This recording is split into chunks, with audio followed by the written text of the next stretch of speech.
Hello guys, this is Paul McWhorter with TopTechBoy.com, and we're here today with episode number 31 in our incredible new tutorial series where you're teaching your Raspberry Pi who's boss. What I'm going to need you to do is pour yourself a nice tall glass of ice cold coffee.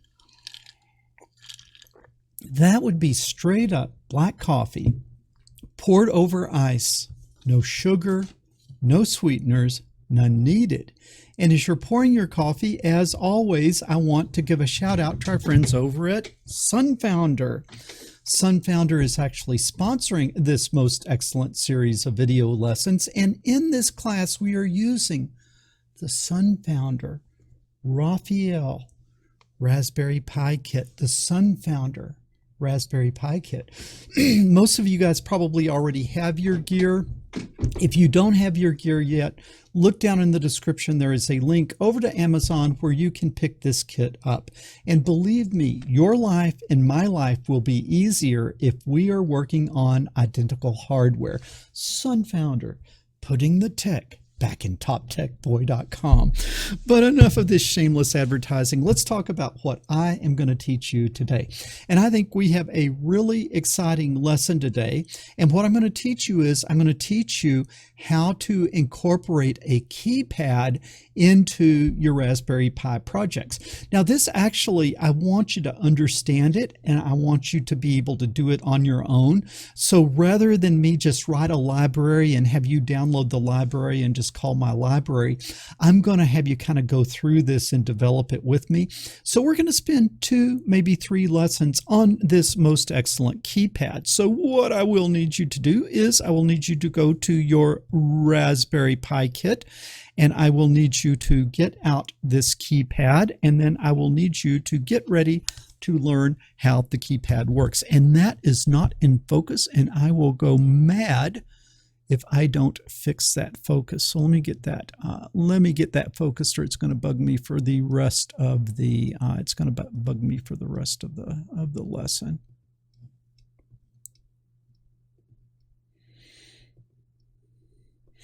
Okay, I've got a little manual focus here. The autofocus on these little things just absolutely do not work. Okay, that's perfect. And now we'll be happy for the balance of the lesson because I have good focus. So this is what we have here. We have a keypad, and that keypad has 16 keys. You have the numbers 1 through 9 and 0, and then the letters A, B, C, D, and you have the asterisk and you have the pound sign. And so how does this work and how do you incorporate it into your projects? Well, at first glance, it's just really simple, but then to do it efficiently, you have to think through things. So let's jump in. How does this work? Each one of these tabs is a push button. Okay, so this is a button, a button, a button. So if you look at this, you have what? You have 16 push buttons, 16 little switches. And if you go back in this series of video lessons, if you go back to lesson number 7, I showed you how to use the Raspberry Pi to read from a switch to see if the switch is open or closed, 1 or 0. I've already shown you how to do that. This should be review for you. Okay, so where does the tricky part come in? The tricky part comes in that we have 16 of these little touchpads. And if we were just to dumbly do this without thinking, you might think that you're going to need 16 GPIO pins, 1 for each of the switches, and then you're going to need 16 ground connections, and maybe you would need something like 35 wires to hook up to this, or 32 wires to hook up to this, 16 GPIO pins and 16 grounds, if we just straightforwardly extended what we did in lesson number 7. But you see, the problem is very quickly you're going to be needing more GPIO pins than what you have on the Raspberry Pi. So you have to do this in sort of a clever way. And the clever way is you have to think about this as rows and columns. Okay, so you have 4 rows and you have 4 columns. So we would say row 0, 1, 2, 3, column 0, 1, 2, 3. And so if I wanted to address the 5, I've got to think about that in terms of what? Row 1, because this is row 0, row 1, column 1 would indicate that I want to go to the 5. And so what I want you to see is that this is hooked up in kind of a clever way, where instead of having 32 leads, it has what? 1, 2, 3, 4, 5, 6, 7, 8. So 1 lead for each row and 1 lead for each column. But practically, how does this magic happen? So I need to do some diagrams for you. I need to make some diagrams, and then I'll explain to you how it works, and then we can go in and we can code it up. But let's switch over here to the Sketchpad view if I can. Okay, there it is. And how does this thing actually hook together? Well, you might think that there's some sort of like electronic chip in there that's doing multiplexing for you, but really this is what I would call passive multiplexing, or I would call it, because there's nothing in there but wires and switches. There's no electronic component. It's just wires and switches, and I'm going to show you how that works. And I think of it as passive multiplexing or passive row column addressing.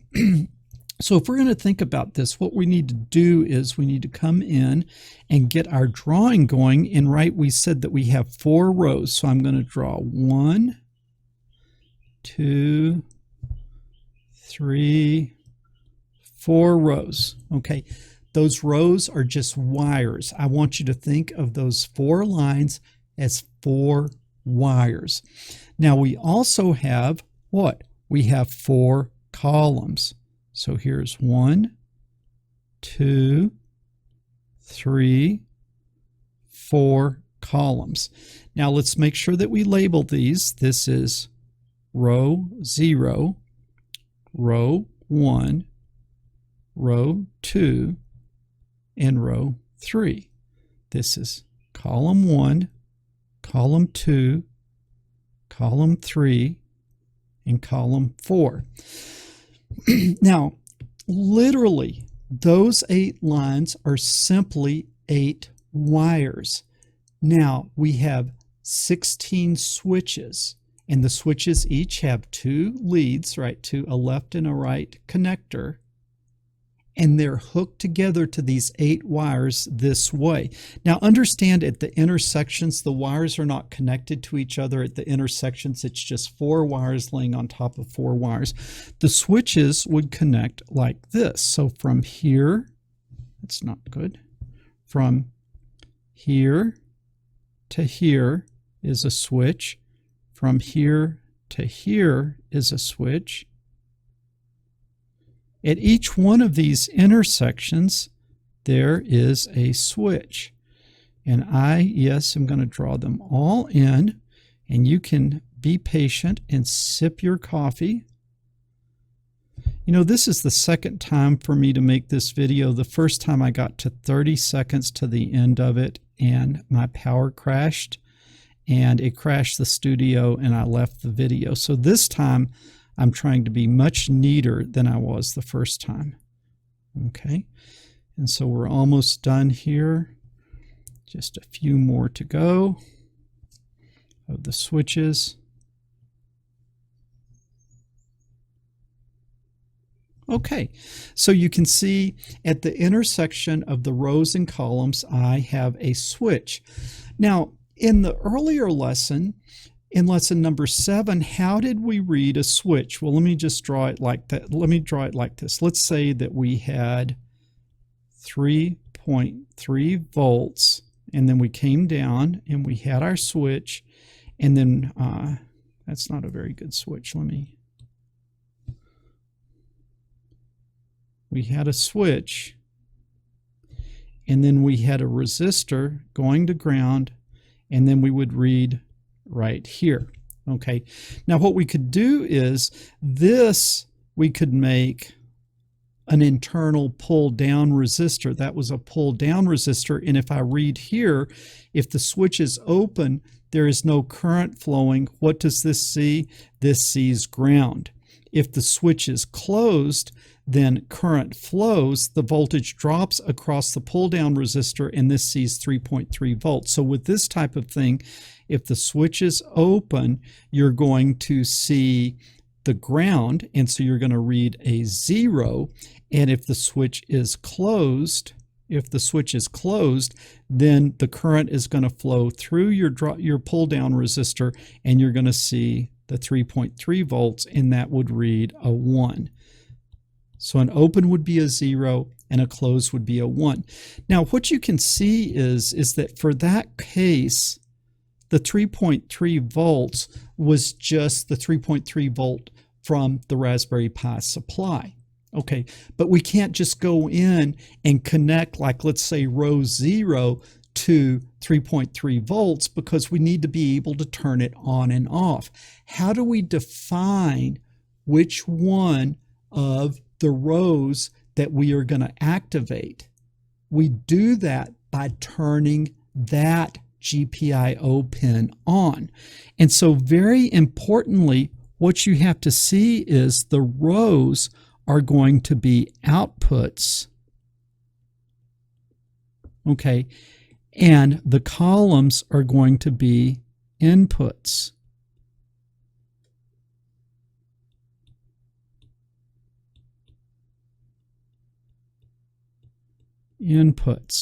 Okay, so how would we read? Let's say we want to read this switch. This switch is row 1, column 3. How would we do this? You would take row 1 high. Okay, so you would take row 1 high, and then you would come down here, and remember, we're going to read the columns are the inputs, so we're going to read down here. So what we're going to do is, when we set those up as input pins, we're going to activate the pull-down resistors. Okay, so when we input C1, C2, C3, C4, when we set those pins up, we are going to use the pull-down resistors. Okay, we're going to use the pull-down resistors, and then we read from this point here. So if I want to read from row 1, column 3, what do? I take row 1 high, and now I read right here from column 3. And what happens if the switch is open, no current is flowing? I will see ground, I will see a 0. If I close the switch, current is going to flow, and at this point the voltage is going to drop across the resistor, across the pull-down resistor, and I am going to see what? I'm going to see 3.3 volts, and I would read the 1. Okay, so this is what we do. Which switch we want to read, we activate its row. We bring its row high, and then we read from its column. And that way I could individually address any one of these switches. So let's think if we wanted to do this one. And then after we do this, be sure to bring that row back low. Then if I want to do this one, I would bring row 2 high, and then I would come and I would read right here. I would read right here, and then after reading, I would bring row 2 back. Now, if this makes sense, good. If it doesn't, go all the way back and think about it and make sure you understand it before we move on. Okay, so I can select the row by bringing that row high. Now, how many GPIO pins am I going to need? I'm going to need 8 GPIO pins, 4 for the rows and 4 for the columns. So let's come over here and let's look at our pin out. And if I look at our pin out here, I can see that there's sort of 8 that are convenient. If I start up here at GPIO physical pin 11, I could use 11, 13, 15, and then I could use 29, 31, 33, 35, and 37, and that would be the 8 pins I need. And I'm going to start, and I'm just going to go 11, 13, 15, and 29 are going to be row 0, row 1, row 2, row 3, and then 31, 33, 35, and 37 are going to be column 0, column 1, column 2, and column 3. And so if we come back over here to the drawing now, what I need to do is define my pins. And so let's say that I have row 0, row 1, row 2, and row 3, and then I'm going to have column 0, column 1, column 2, and column 3, and this is going to be pin 11, pin 13, pin 15, and pin 29, and then this is going to be pin 31, 33, 35, and 37. Like that. That is going to be my pin diagram. Now the good news is, if we come back over here, the good news is they laid these out in very logical fashion. And so this is row 0, row 1, row 2, row 3, and this is column 0, 1, 2, 3. So row 0, 1, 2, 3, and then column 0, 1, 2, 3. And so going across there is exactly like I drew it here. And then what I've done is I have used this kind of ribbon cable that I pulled 8 male to female wires off of, and I've kind of left them together.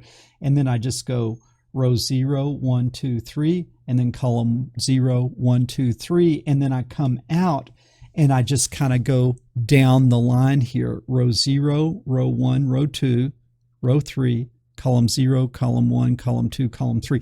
It just tried to keep it nice and neat and organized. And that way, when I go in and I start coding, it's going to be a lot easier. So now before we start coding, let's make sure that we understand it. So let's say I'm going to ask the user for which row they want to read, and then I'm going to ask them for which column they want to read.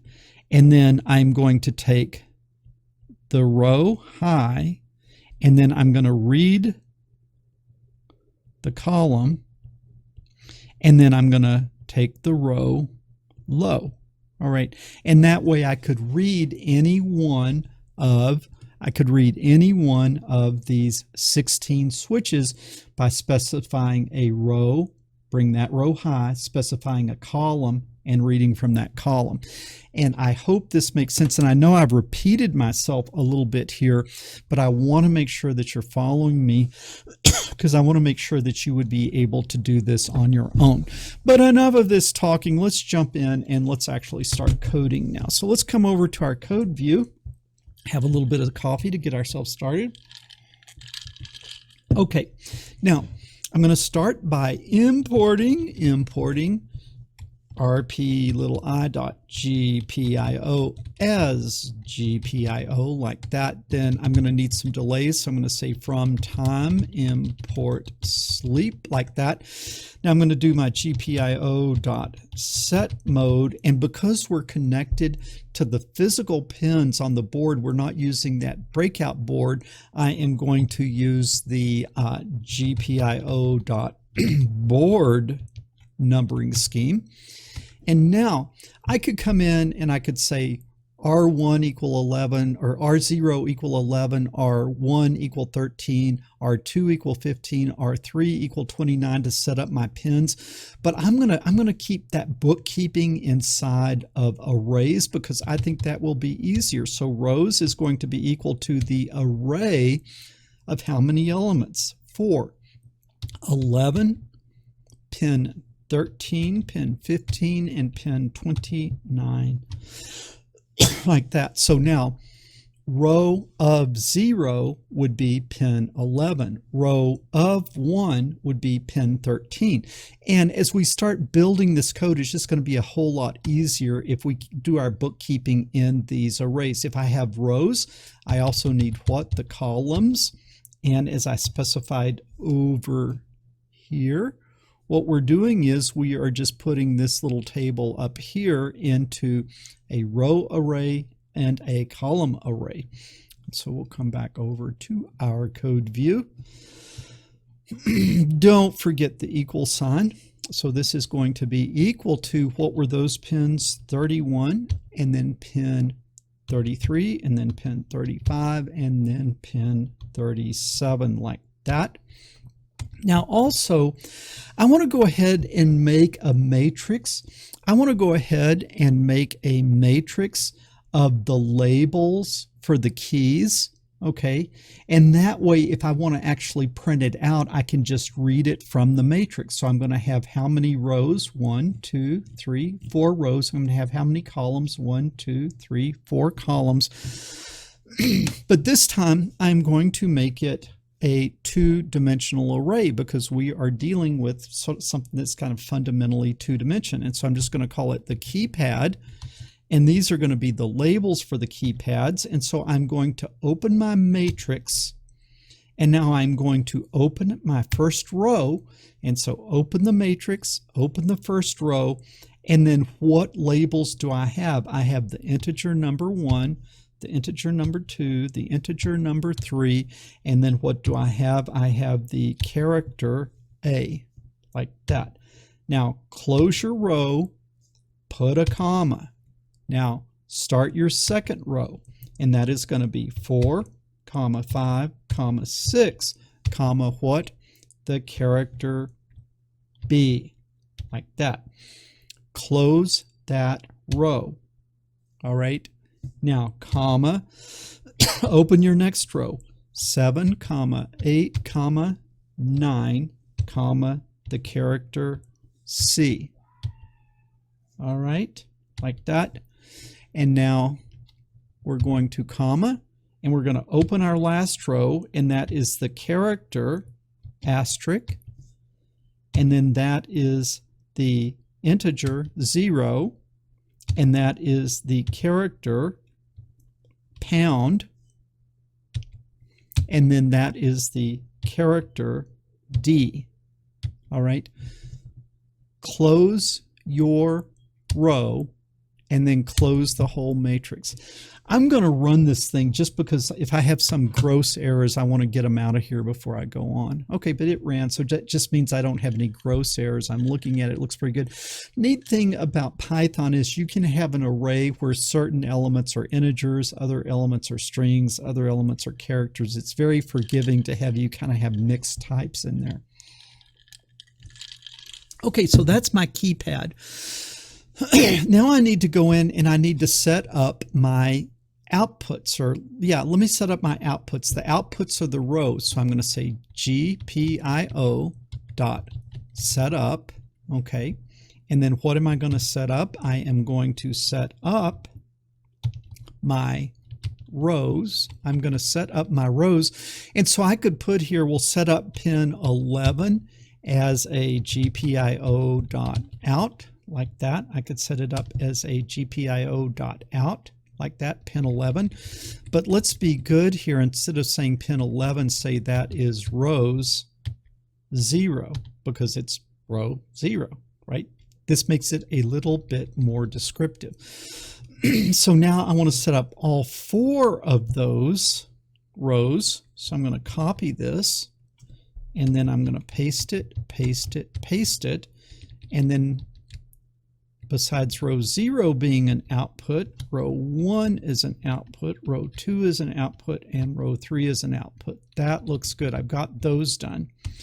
Now what I need to do is set up my inputs, which are the columns, GPIO dot set up, and this time it's going to be columns of what? This is going to be columns 0, and then that's going to be a GPIO dot in. That's good.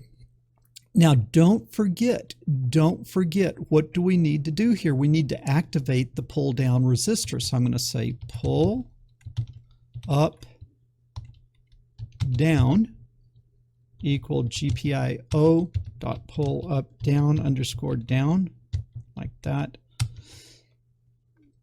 And if you don't want to activate the pull down resistors, you can physically put pull down resistors in the circuit. It's just, to me, easier to use the internal ones. And then we need, okay, that's closed. I'm going to go ahead and run it before I copy and paste that a bunch of times, and it looks like it's happy. So that is setting column 0 as an input, and now column 1, column 2, column 3. We'll come in and edit these things. So this is column 1, column 2, and column 3. All right, so now we have our row selects, our outputs, our output GPIO pins, which are our row selects. Then what we also then have are our input pins, which are the column selects. Select the row by setting it high, select the column by reading that column. And where that row and that column intersects, that is the switch that you are going to read. Okay, man, we're ready to start coding now. So I'm going to come in and set up my try. And then if I do my try, I like to go ahead and do my accept. And I'm going to accept on keyboard interrupt, like that. And then what will I want to do there? I'm going to sleep for 0.1 just to give it time to finish anything it might be doing. Then I will do a GPIO.cleanup, like that. And then I will do a print just to see that I got down here and executed it. GPIO, good to go, like that. That looks good, doesn't it? Okay. And then I think that is my accept. Then here, what I'm just going to do is say while true, and then I'm just going to do a pass. Again, when something is kind of complicated like this is turning out to be a little bit, I like to run the code, and so I just want to make sure that my program flow works. And you see there, forgot that. Okay, try it again. Okay, got an error because I didn't control C out. That time I control C, this time I run it, and it's all happy. Okay, there's nothing wrong. So at least I don't have any gross errors in the code so far. So now what do we want to do? Well, in the try, what I need to do is I need to tell it which switch I want to read. And I specify which switch I want to read by specifying a row and a column. Okay, I'm going to specify a row and a column. And so what I need to do is I need to come back where you can see what I'm doing. And then what I need to do is I'm going to say my row is equal to the integer of the input of the prompt, which is which row to read, like that. And then put a space. Okay, close the prompt, close the input, and close the int. Is that right? Close the prompt. I think I closed one too many. So the quote closes the string, close input, close int. I think that's right. And now I also need my column is equal to the int of the input of the prompt, which is which column to read, space, close the input, close the int. All right, now I would have like read column, read row 2, column 3. Now I know which one I need to read. Well, how would I read it? I would come down here in the while loop, and I need to what? I need to activate that row. So GPIO dot output, okay, and I'm going to output to what? Well, I want rows of my row, okay, and then I want to take that GPIO dot high. Okay, now let's think about this. So it asks me which row to read, and I say row 1. Now what am I going to output to? I'm going to output rows of my row, which is 1, rows of 1, and then rows of 1 is going to be what? it's going to be pin 13, and then that pin 13 is connected to what? It's connected to the second lead. Pin 13 is connected to the second lead, which then is row 1. And I know I'm repeating myself, but darn it, I want you guys to not just copy me. I want you to understand what I'm doing. I want you to understand what I'm doing. So now I have activated that row. And so what do I need to do now? I need to read from the column. So we'll come back over here, and so I've got to put it into some variable. So I'll call it button value, but val, like that, and but val is going to be equal to GPIO dot what? Input, and then I'm going to read from input, and then I'm going to read from what? The pin columns of my column. Like that. And so now I'm going to read from that one. Okay, close the input. And so now button value, it's going to ask me row and column. Let's say row 1, column 1. I'm going to read from that switch. And then if that switch is open, it's going to read a 0. If it's pressed, it's going to read a 1. And so what can I do? Also now after that, what do I need to do? GPIO dot output. I almost forgot to do this. The rows, my row, comma, GPIO dot low.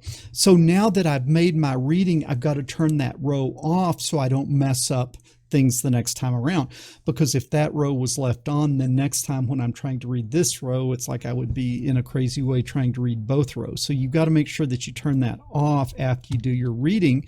And now what I can just do is I can just say print the button value like that, and then let's just say that we're going to do a sleep of 0.2, something like that. I think that should be pretty good.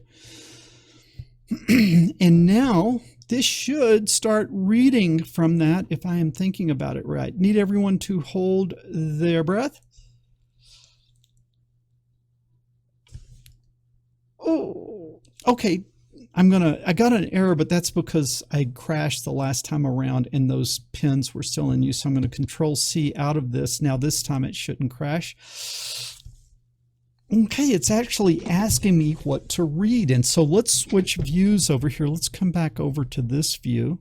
Okay, and let's say that I'm going to read row 0. Okay, row 0. And then I'm going to read column 0. Okay, row 0, column 0 is which one? Row 0, column 0, it is this one. Now, what is it reading? It's reading a 0. Why is it reading a 0? It is reading a 0 because the button isn't pressed. I'm going to come over here and giddy up. Who's the magic man? Look at that. Okay, now understand the 1 does not correspond to this number 1 here. It just means the row and column that I want to read, it is reading it as pressed and not pressed, pressed and not pressed. Okay, that's a logic function, not a label. Look at that. Okay, so let's Control C, and now let's run it again. Let's run it again. And this time, let's say that I am going to read row 2, okay, row 2, and then column 1. Row 0, 1, 2, and then column 1, that would be the 8. Okay, so this time I press 8. Look at that. Look at that.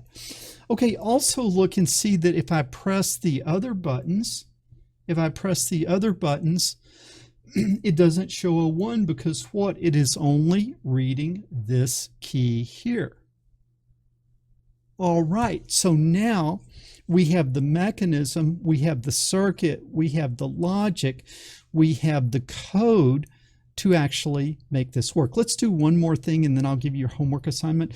What you can see is that this is the kind of nuts and bolts of making it work. But now to make it useful, you've got to go in and you've got to write some more code around this. And so, you've got to be able to think about this. If this is just sitting there, you want to be able to put a number in and enter it, and you've got to do something a little bit, more advanced thinking than what I've just shown you here with the skeleton or the kind of fundamentals of it. But I've given you enough where you should be able to do it. But let me just show you one other thing that we can do here. Let's come back to our code. I'll Control C out of that. Let's come back to our code view. And remember how I set up this keypad label matrix? Well, what if I want to print what the label is? Well, what I could do here is, instead of saying print the but val, I could just say if the but val equal 1. That just means if there has been a button pushed, then what do I want to print? Not button val, I want to print its label. What would its label be? Keypad. Keypad what? Well, what row is it? My row. And then what column is it? My column. And it's been a while since we've talked about arrays, but normally you would have like the variable, and then in the brackets you would put the index.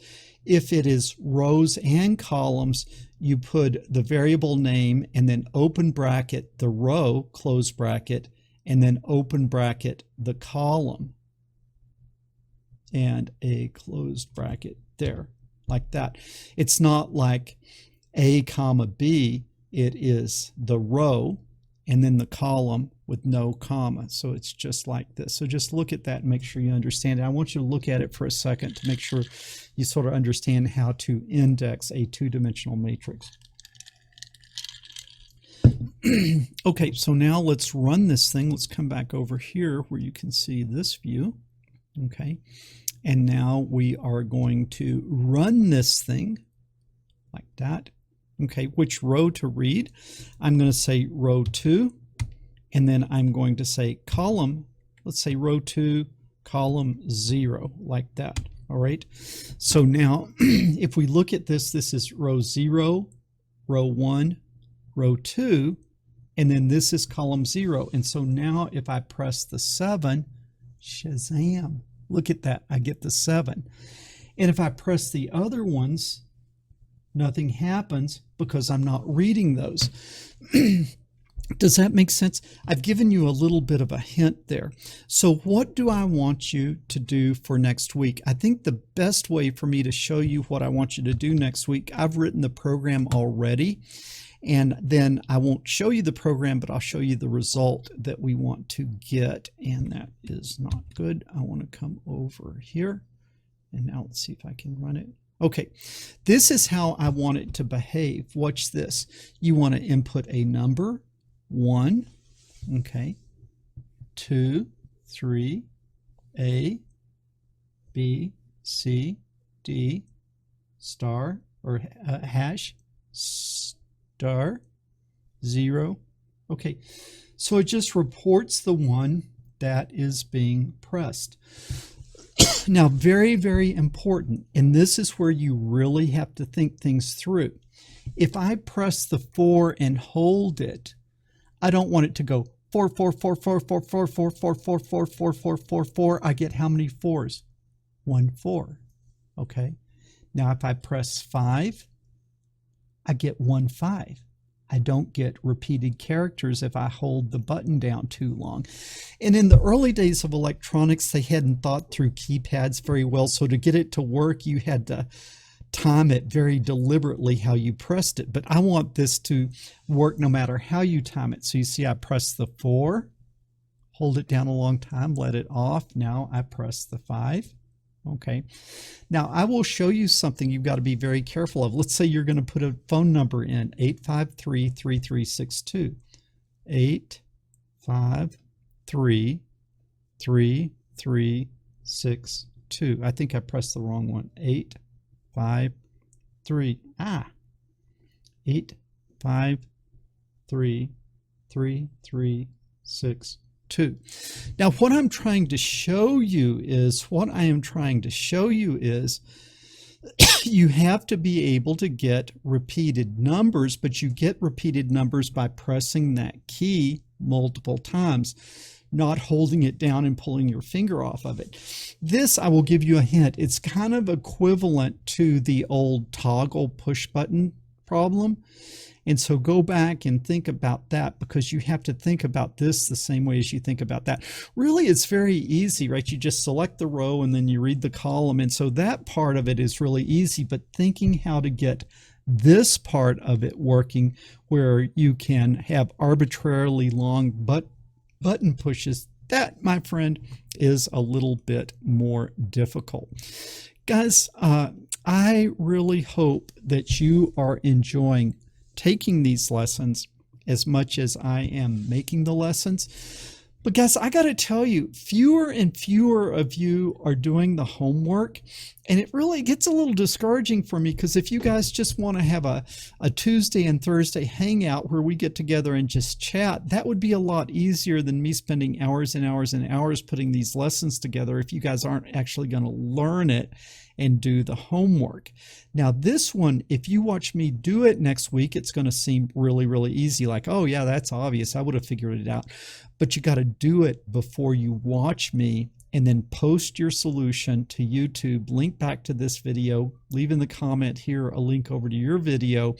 And if you're able to do this one, you're able to designate yourself, I am Uber legend, double chest bump, because this one, while it's really easy, I did it after doing the pin setups. I did it in about a dozen lines of code, but you've really got to think through it. So this is a grand challenge, and I would like to see as many of you guys as possible actually try to do the homework assignment, then leave a comment, I am Uber legend, double chest bump, if you were able to do it.